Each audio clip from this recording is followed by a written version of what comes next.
Chers compatriotes, chers Congolais, Congolaises, bonjour, bonsoir, ça dépend de l'ère à laquelle vous suivez cette vidéo à travers cette émission qui nous permet d'analyser et de réfléchir autour de sujets et surtout sur l'actualité dans la République démocratique du Congo. Je suis Francis Mwamba-Lambert, je suis analyste politique, membre de l'USN, Union Sacrée pour la Nation, pour le compte de ACR, Action Commune pour la République, chapeautée par le capable Eliezer Tambwe Mwamba. Excusez-moi, le capable Eliezer Tambwe Poshi, qui est, n'est-ce pas, l'actuel ministre délégué en charge des anciens combattants. Donc, moi, Nakolo Lupango, comme il aime qu'on l'appelle, et aussi le villageois, mais de bonne qualité, congolais de bonne qualité, vraiment, je le salue de là où il est, et nous sommes en train, n'est-ce pas, de saluer sa compétence, nous sommes en train de saluer ce qu'il fait, n'est-ce pas, au sein du gouvernement soumis Noadé. Alors, c'est comme ça, hein, quand on prend une charge, quand on prend des responsabilités, des fonctions, il faut montrer à la personne, n'est-ce pas, qui vous a fait confiance que vous êtes capable, vous êtes compétent. Vous venez, n'est-ce pas, pour donner la main à sa vision et non des bureaucrates et non des gens qui viennent justement pour gonfler, n'est-ce pas, le gouvernement et saigner, n'est-ce pas, les caisses de l'État, mais qui ne laissent absolument rien comme trace. Parce qu'il y a beaucoup de gens qui ont défilé, n'est-ce pas, dans plusieurs ministères au pays, mais qui n'ont pas laissé des traces, sinon les traces de leur détournement, vol, pillage, etc. Donc nous disons vraiment merci au chef de l'État d'avoir porté son choix sur le capable Eliezer Poshi Charma. Alors, chers compatriotes, je reviens encore. Je suis là. Je vous demande, si vous n'êtes pas encore abonné, abonnez-vous. Veuillez vraiment vous abonner parce que ici, sur cette chaîne Frayol TV One, la chaîne pro chez vous, vous permet, n'est-ce pas, ou nous permet, n'est-ce pas, pour réfléchir. Réfléchir, parce qu'il faut bien réfléchir autour des sujets, il faut bien analyser. Vous voyez, les analyses, la réflexion nous permet, n'est-ce pas, à pousser encore plus loin, n'est-ce pas, à voir un peu les choses au clair, à voir un peu les choses, n'est-ce pas, dans d'autres angles. Voilà. Alors, ici, je viens encore pour vous dire quelque chose. Je voulais, comme je viens de saluer la compétence, n'est-ce pas, de Eliezer Tambwe, j'aimerais aussi jeter des fleurs au Congolais, au premier Congolais, qui est le chef de l'État, Félix Antoine Tshisekedi Tshilombo. Pourquoi? Parce que je vois ce monsieur comme un prophète. Je vois ce monsieur non seulement comme un prophète, mais un visionnaire. Un monsieur qui connaît tout. Je vais dire ça comme ça, peut-être je vais exagérer, mais je vous dis pourquoi. Parce que souvent, Tshisekedi a dit tellement, annonce déjà les choses. Tshisekedi dit déjà des choses, mais que beaucoup ne discernent pas. C'est comme la Bible, lorsque nous lisons certains versets de la Bible, il faut le discernement. Lorsque nous faisons de rêves, lorsque nous voyons des choses, des signes, il faut le discernement. Notre chef de l'État a souvent dit des choses, mais que peu de personnes, n'est-ce pas, essayent d'analyser, de réfléchir ou, n'est-ce pas, de discerner ce que le chef de l'État dit. Je ne veux pas ici revenir sur plusieurs choses que le chef de l'État a dit et qui se sont même accomplies. Mais je voulais juste vous rappeler quelque chose qu'il a dit.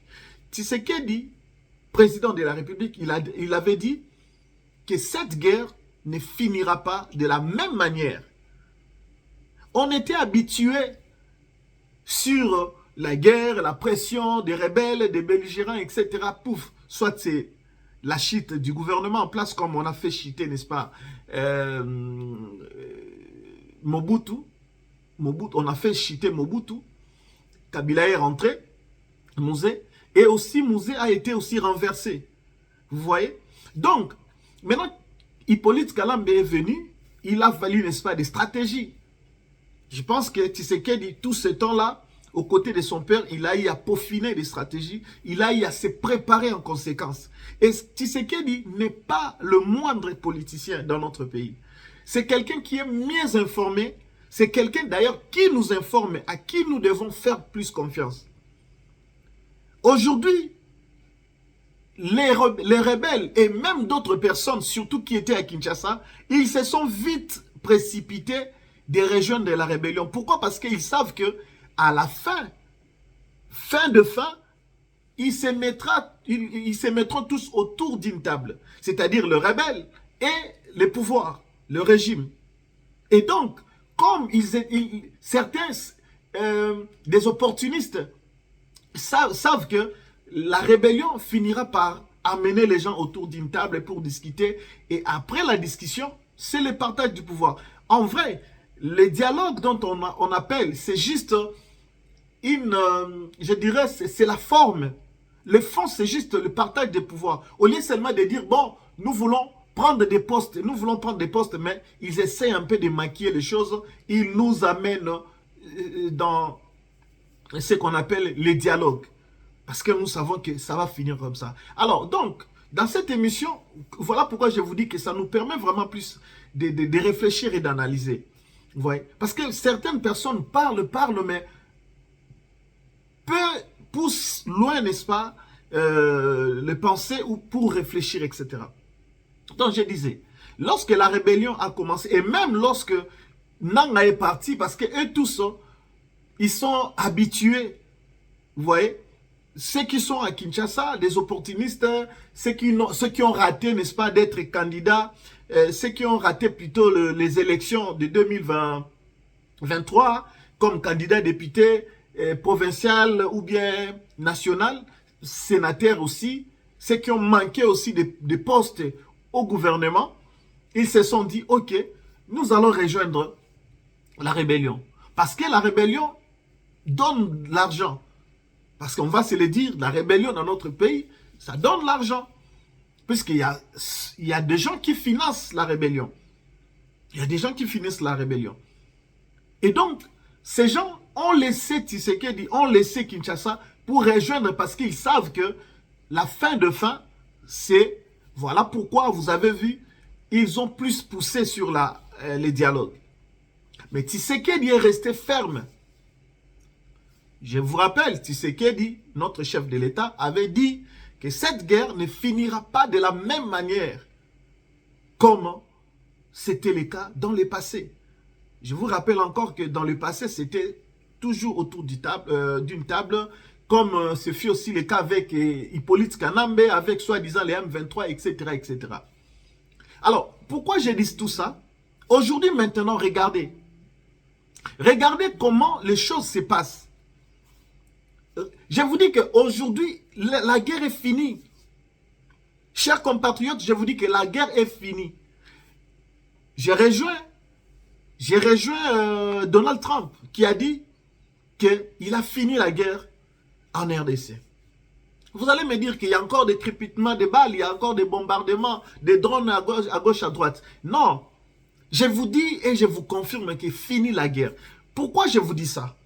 C'est justement parce que quand vous regardez tout ce qui se passe à Goma, faites bien la différence lorsque la rébellion a commencé. Lorsque il y a eu prise de Goma et Bukavu.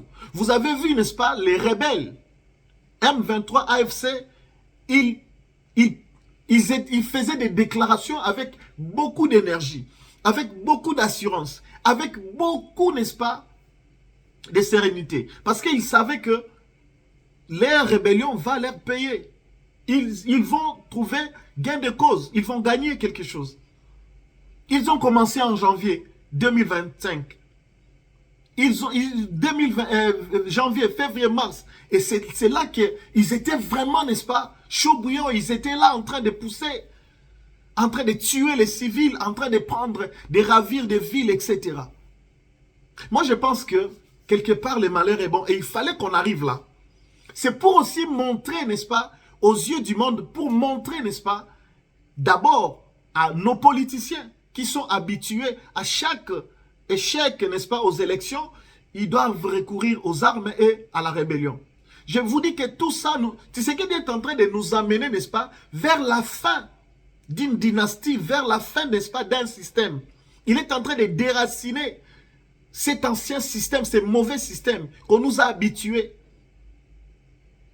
avec des politiciens démagogues, avec des politiciens voleurs, avec des politiciens assoiffés d'argent, avec des politiciens sans aucune vision, avec des politiciens, n'est-ce pas, qui ne savent que voler et l'impunité, nous tendons vers la fin aussi. Parce qu'on ne peut pas tout embrasser au même moment. Et donc, Tshisekedi est en train, n'est-ce pas, de nous amener vers ces choses-là, vers cette réalité des choses. Donc, il avait dit, la guerre ne finira pas comme d'habitude. Donc, les rebelles, lorsqu'ils ont commencé, c'était avec beaucoup d'assurance, avec beaucoup, n'est-ce pas, de sérénité. Mais regardez ce qui se passe aujourd'hui. Vous ne pouvez que regarder sur les réseaux sociaux, sur tous les réseaux sociaux, les réseaux X, les réseaux Facebook. Vous allez voir leurs publications.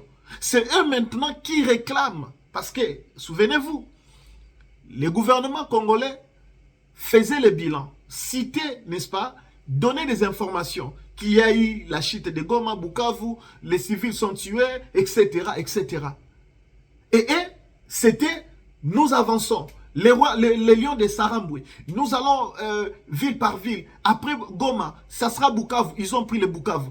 Après Bukavu, c'est Kisangani. C'est Kisangani après Tanganyika. Après, nous prendrons Kinshasa. Leur but, c'était d'arriver à Kinshasa. Mais aujourd'hui, il en est quelque chose. Et la rébellion aussi, ça donne l'argent. Mais attention. Attention. À un moment, on peut être essoufflé parce que la guerre, ça demande beaucoup d'argent. Parce qu'il faut le ravitaillement de munitions, il faut le ravitaillement en armes, il faut le ravitaillement, n'est-ce pas? Parce que ceux-là qui tirent, ce sont des humains. Ils doivent manger, ils doivent être remplacés par d'autres unités. Il faut leur payer, il faut leur rassurer. Donc il y a tout un tas de choses, n'est-ce pas, qui rentrent en jeu. Et aujourd'hui, voilà pourquoi je vous dis que la guerre est finie. Ces rebelles sont essoufflés. Et moi, je demande au chef de l'État, je demande au ministre de la Défense et d'autres membres du gouvernement de pousser encore parce que nous sommes à quelque part pour reprendre, n'est-ce pas, quelques villes encore entre les mains de rebelles et asseoir, n'est-ce pas, l'autorité de l'État. Donc, regardez aujourd'hui, n'est-ce pas, les rebelles, si vous regardez dans leur page des réseaux sociaux, ils ne publient qu'ils ils sont devenus des pleurnichards. C'est eux maintenant qui pleurnichent. C'est eux maintenant qui dénoncent. C'est eux maintenant. Donc, ils ont trouvé des mots. Et dans leur rhétorique, vous ne pouvez que... Allez-y si vous n'avez pas encore. Allez taper AFC M23 sur Facebook, sur X. Les BC, moi, et leur compte privé.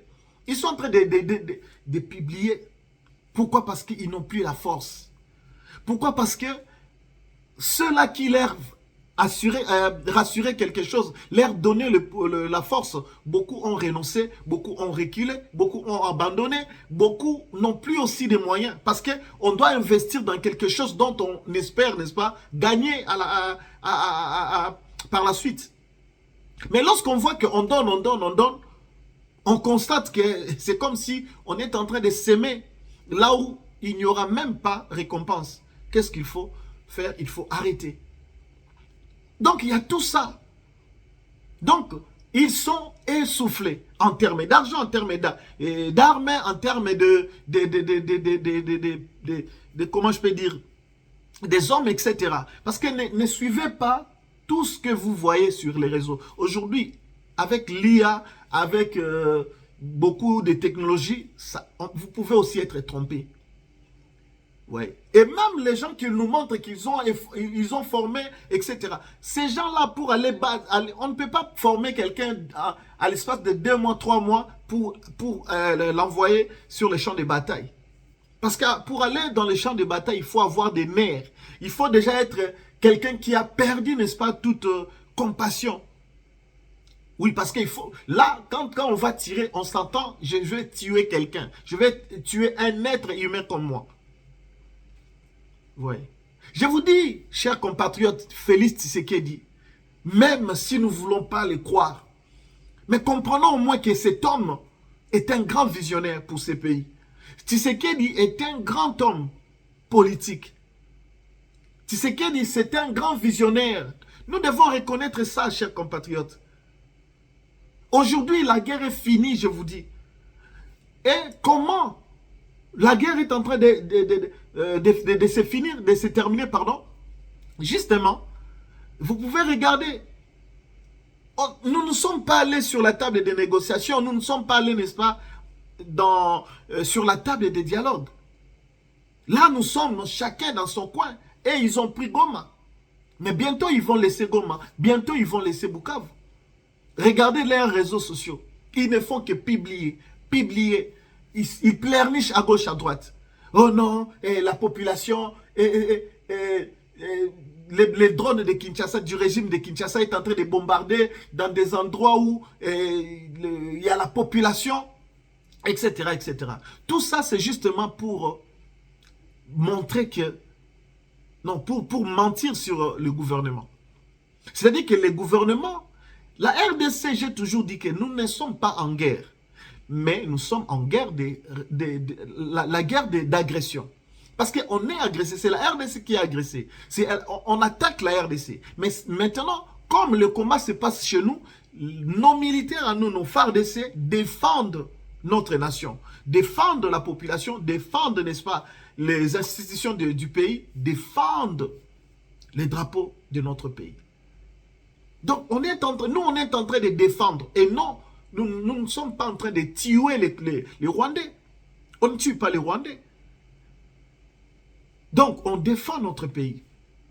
Comme je ne suivrai même pas un Cholé, comme un Cholé, Donatien Cholé a dit que les rebelles tuent, les FARDC aussi tuent. Ça, c'est vraiment... Je pense que ces gens ont perdu toute dignité. Et je ne sais pas s'ils sont encore humains. Je doute fort vraiment qu'ils soient encore humains, ces gens-là. Alors, maintenant, je vais vous emmener sur un autre terrain. Regardez, toujours dans la même optique, regardez maintenant aujourd'hui, le théâtre qui se passe à Goma. Ces gens sont moins inspirés maintenant. Ils n'ont plus d'inspiration. Ils ne savent plus quoi faire. Comme je vous ai dit tantôt, ils sont en train, n'est-ce pas, de créer des publications. Ils sont en train de pleurnicher. Ils demandent les dialogues. Oh non, il faut respecter l'accord de Doha, l'accord de Washington, les cessez-les-feux, etc. Or, lorsqu'on a signé à Washington, n'est-ce pas que 3-4 jours, ils ont pris Uvira? N'est-ce pas que lorsqu'on a signé à Doha, n'est-ce pas que quelques jours, ils sont avancés encore dans d'autres villes? Ils sont en train de Mikenge. Ils écrivaient. On a vu même Willy Ngoma qui s'est vanté. On a pris. Mais aujourd'hui, ils ne se sont pas arrêtés là. Ils ont créé encore une autre pièce de théâtre. Ils ont monté un coup. Parce que je vais vous dire, nous sommes en 2017. En 2017, Hippolyte Kanambe avait cette façon de faire. Il voulait déstabiliser toute la RDC. L'affaire Kamwena Nsapu, je ne sais pas si ça vous dit quelque chose. Je commence par là pour venir en 2026. L'affaire Kamwena Nsapu, nous sommes dans les Kasaï, Kananga. Il y a eu ce qu'il y a eu, nous connaissons bien, il y a eu des querelles, etc., et tueries, etc. Et il y a eu, n'est-ce pas, des journalistes, je crois norvégiens, qui sont allés, il y avait une dame et un monsieur, qui sont allés, n'est-ce pas, enquêter sur place. À l'époque, il y avait Shadari, Ramazani Shadari, qu'on a arrêté aujourd'hui, qui fut, n'est-ce pas, ministre de l'Intérieur. Et ces journalistes sont allés enquêter. Et nous avons vu les vidéos, comment ils ont été exécutés. comment ces gens-là ont été lâchement exécutés par la police, n'est-ce pas, d'Emmanuel Shadary, par les gens envoyés par Hippolyte Kanambe. Et vous avez vu comment, n'est-ce pas, vous avez vu comment ces gens-là sont morts. Et donc, ils sont morts. Et comme ils sont morts, il a fallu maintenant qu'on puisse avoir, n'est-ce pas, des enquêtes. Comment ils sont morts, pour savoir comment ils sont morts. On a vu cela. Il y avait une dame, je crois bien, si ce n'est pas la Suède, ça doit être Norvège, quelque chose comme ça. Suédoise, je crois. Et on a vu comment ils ont été exécutés. Justement parce que ces gens détenaient, n'est-ce pas, des vraies versions. Ce n'est pas ce que les gouvernements leur avaient offert. C'était, n'est-ce pas, d'autres versions. Ils avaient d'autres versions sur le terrain. Ils avaient d'autres informations. Et ils ont été tués. Vous savez pourquoi je vous parle de ce qui s'est passé en 2017? Ces gens, en fait, ils sont en train de gérer, dans leur logique, c'est vraiment gérer avec les sangs. C'est faire couler les sangs. Ça leur donne le pouvoir, ça leur donne la force. Aujourd'hui, regardez ce qui se passe. Voilà pourquoi je vous dis, maintenant, ils sont devenus, pardon, les comédiens. Ils sont devenus des comédiens. C'est maintenant des comédiens. Ils ont créé toute une pièce. Ils ont créé, ils ont monté des choses. Autour, n'est-ce pas? La dame française qui est décédée, qui est tuée, qu'on a tuée, n'est-ce pas, à Goma. Ça, vous avez vu. Il parle des drones qui seraient envoyés par les forces armées congolaises, qu'ils ont tiré. Ils ont envoyé les drones pour assassiner, pour tuer cette femme. Les FARDC, ils sont à quelle distance pour envoyer des drones qui se trouvent au niveau, n'est-ce pas, de Goma. Ça, c'est un montage. C'est un coup.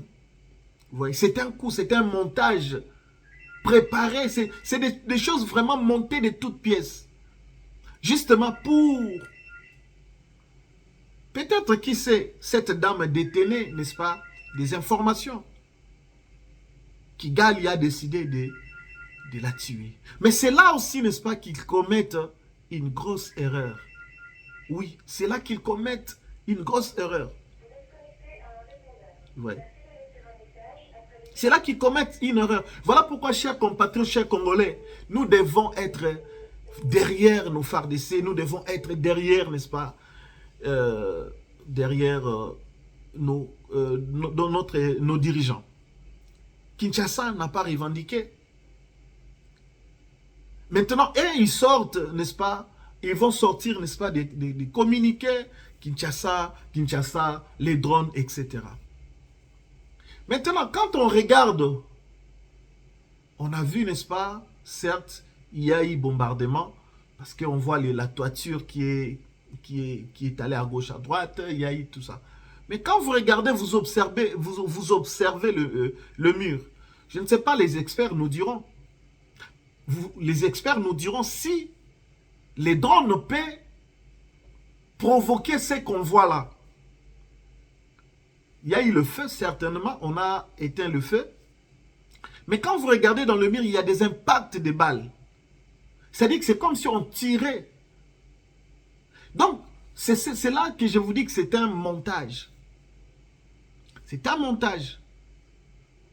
Mais, c'est une grosse erreur aussi. Parce qu'aujourd'hui, vous savez, pour d'autres pays, ce n'est pas comme chez nous. Chez nous, ils ont tué le monde. Le monde a fait comme s'ils n'ont pas vu, n'est-ce pas? Parce que la vie des Congolais ne vaut rien. La mort d'un Congolais, la mort des millions de Congolais ne dit rien au monde. Mais regardez la réaction de la France, particulièrement du président français Emmanuel Macron, qui a fait une déclaration le même jour. Et aujourd'hui, je vous parle, si vous ne le savez pas, la justice française enquête, est saisie et enquête, n'est-ce pas, sur cette affaire. C'est là que les choses deviennent encore dures. Lui, le maigrichon, Paul Kagame, était ici le jour même de l'événement. Il était à Paris. Il était à Paris. Parce qu'après, Tshisekedi, il était venu lui aussi. Alors, nous devons dire aussi au président Macron et à d'autres, n'est-ce pas, personnalités du monde qui soutiennent le Rwanda, qui soutiennent Paul Kagame. Vous voyez vous-même ce que cette personne est capable de faire. Et moi, je pense que le sang de cette dame va beaucoup crier. Et Goma, ceux-là qui se considèrent comme des autorités, ceux-là qui se considèrent, n'est-ce pas, comme des gangs, c'est leur fin. Ils ont touché là où il ne fallait pas. Ils sont en train de monter maintenant des coups de théâtre, ils sont en train maintenant de monter, n'est-ce pas, des trucs. Mais c'est là qu'ils ont commis une grosse erreur. Parce que les Français ne vont pas laisser passer comme ça. La justice française enquête déjà sur cette affaire. Donc c'est là que ça devient encore dur, et pour Paul Kagame, et pour le M23 AFC. Parce que il ne faut pas seulement mentir. C'est bien de mentir, mais il faut être intelligent aussi, n'est-ce pas, pour mentir. Même pour mentir, il faut être intelligent pour mentir, même pour tromper. Parce que vous allez tromper les gens, ils ont monté tous les scénarios, toute la mise en scène, tout ce qu'ils ont fait là. Mais regardez vous-même, quand on regarde dans le mur, c'est comme si on a tiré comme ça. On nous parle de à gauche, à droite, non, la cible c'était Kabila, et la cible, etc. Non, mais on nous dit que Kabila n'habite pas Goma. C'est ce qu'on nous a laissé entendre. On nous dit que Kabila habite à Harare, Kabila est à gauche, à droite, Kenya, etc. Mais qui va les cibler là-bas? Nous les voulons vivants. Même les Nanga, nous les voulons vivants. Même Willy Ngoma.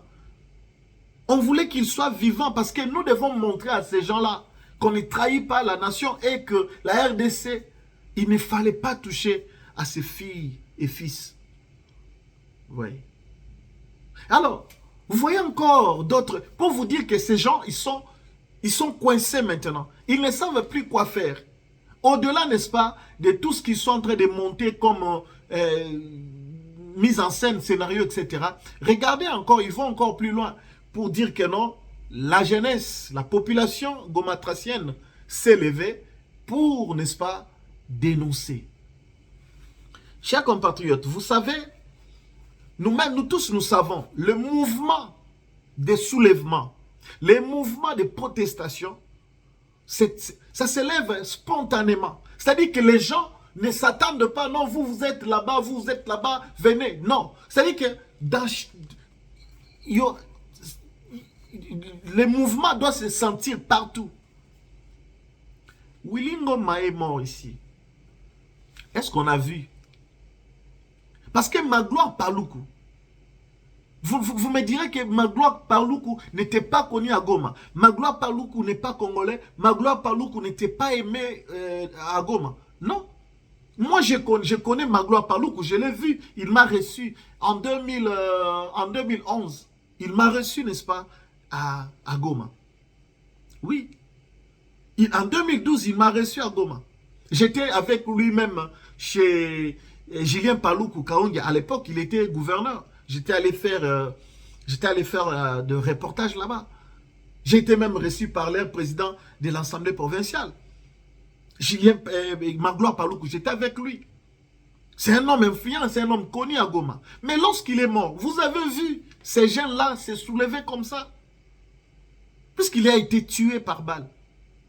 Ce n'est pas une mort naturelle qu'il dormait. Il est mort où il était, il était malade à l'hôpital. Non, on l'a exécuté, on l'a tué. Mais est-ce que cette population, pourquoi cette population ne s'est pas levée? Et la population va se lever parce qu'il y a eu une Française qui est décédée, qui n'est même pas congolaise, qui est française. Pendant qu'on a tué, soi-disant, les Congolais, Magloire Paluku, Willy Ngoma, on l'a tué aussi. Mais pourquoi cette population ne s'est pas levée? Lorsqu'il y a eu beaucoup de morts, des millions de morts, on a vu cette population s'élever? Non. C'est là qu'on vous dit toujours que ces gens sont des manipulateurs. Ces gens ne savent plus quoi faire. Ils commencent maintenant à monter des scénarios. Parce que quand on regarde même les images qu'ils nous ont envoyées pour montrer que non, la population s'est levée, c'est-à-dire une marche très bien organisée. Une marche, n'est-ce pas, qui, financée par eux-mêmes, ils sont allés prendre les gens par force. En fait, vous savez, quand la population est en colère, une population en colère, une population déterminée, s'élève d'une manière spontanée. Personne ne les pousse, c'est-à-dire que directement comme ça, vous sentez là-bas vers Imbi, il y a un mouvement, vous sentez là-bas vers Birere, un mouvement, vous sentez là-bas vers, je ne sais pas, j'ai oublié, ça fait longtemps que je suis allé à Goma. Vous sentez les mouvements partout. C'est là. Mais ce n'est pas ce qu'on voit là avec des camions qui transportent les gens, qui déposent les gens. Donc, et après, on a vu même, il y a eu des pillages. Il y a eu même, selon les informations à notre possession, il y a eu des pillages. Il y a eu même, n'est-ce pas, des Rwandais qui ont été ramassés vers Gisenyi, qu'on a amenés vers Goma, pour justement faire bloc. Mais ces gens, avant de partir, ils ont pillé. Ils ont emporté beaucoup de choses, ils sont partis avec. Allez-y comprendre que ces gens, Tshisekedi avait raison. Tshisekedi a dit tellement beaucoup de choses. Mais peu de gens le comprennent. Peu de gens prennent ces mots pour se moquer de lui, pour dire des choses sur lui. Aujourd'hui, nous sommes agressés. Malgré que nous sommes agressés, nous voyons comment les choses marchent au pays. Mais ça m'étonne que je vois certains, soi-disant opposants, qui se moquent, qui disent des choses, etc. Mais j'ai vu, n'est-ce pas, Zelensky, actuellement, il devait laisser le pouvoir, il devait organiser les élections, parce que son mandat touche à sa fin. Mais il est là. Et tous les opposants, ils ont tout oublié, parce qu'ils doivent défendre d'abord la nation. C'est la nation qui passe devant tout. Aujourd'hui, il y a certaines qui nous disent élection 2028. Au lieu de regarder d'abord ceux qui, même si on organisait les élections là, vous allez diriger où quand le pays est instable? Posez-vous la question, vous voulez les élections, oui, mais le pays n'est pas stable. On va faire comment? On fait comment pendant que le pays est instable? On n'a pas tout, n'est-ce pas, les territoires à notre possession. On doit récupérer. On devait voir, n'est-ce pas, ces opposants, soi-disant, être derrière. Je ne dis pas qu'ils deviennent les soutiens pour les chefs de l'État, mais soutien pour l'armée, pour voilà, les institutions, parce que nous voulons aller. Il faut que les choses se stabilisent, se calment. Ouais. Donc, chers compatriotes, allez-y comprendre que Tshisekedi est un grand visionnaire. Ces gens sont coincés. Si vous avez suivi même Bissi, moi, dernièrement, dans sa conférence de presse, les choses qu'il disait, que de pleurnichard. Willy Ngoma qui parlait tellement avec arrogance, aujourd'hui il est mort. Pourquoi ces gens-là ne se sont pas levés, ces jeunes-là, cette jeunesse-là, soi-disant, cette population-là gomatracienne, pourquoi elle ne s'est pas levée lorsqu'on a tué Magloire Palouk ou bien Willy Ngoma? Mais c'est aujourd'hui, on nous parle il y a eu 3 morts. Mais 3 morts là, la seule personne dont on parle le plus, c'est la Française. On parle que de la Française. Vous voyez? Et derrière ça, vous allez trouver des jeunes, les amener dans la rue pour que ces jeunes protestent. Alors que c'est les gens qui sont morts, ce sont leurs frères, leurs sœurs, leurs parents. Mais ces jeunes-là, vous n'avez pas plutôt, désolé, vous ne les avez pas, n'est-ce pas, donné la permission ou la possibilité, n'est-ce pas, de marcher, de revendiquer, de demander, de faire les choses. Donc, chers compatriotes, je vais m'arrêter là. Mais c'est justement pour nous dire que nous devons réfléchir, nous devons discerner, nous devons chercher à comprendre où va notre pays. Et le pays a besoin de toi, le pays a besoin de moi, le pays a besoin de nous tous. Ne pense pas que c'est toi seulement. On doit te laisser toi faire les choses. Non. Le peu de connaissances, le peu de compétences que tu as, avec le peu que j'ai, si on met ensemble, on peut faire quelque chose. Voilà pourquoi c'est pas pour rien qu'on dit l'union fait la force. L'union fait la force, donc on fera la force si seulement on restait ensemble, si seulement on restait soudés, si seulement on se regarde comme étant des Congolais. Aujourd'hui, nous sommes en train d'avancer petit à petit, sans dialogue, et il n'y aura pas de dialogue. Dans leur format, il n'y aura pas de dialogue. C'est-à-dire que Tshisekedi a mis fin à cette guerre, et avec ses stratégies, ses moyens. Tshisekedi, comme on dit en lingala, asilisi Kagame Mayele, asilisi rebelle Mayele.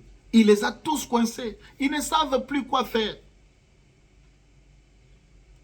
Et c'est ici maintenant que l'armée congolaise doit monter en puissance. C'est maintenant même qu'il faut vraiment pousser fort, parce que ces gens, je pense que ils n'auront plus la force.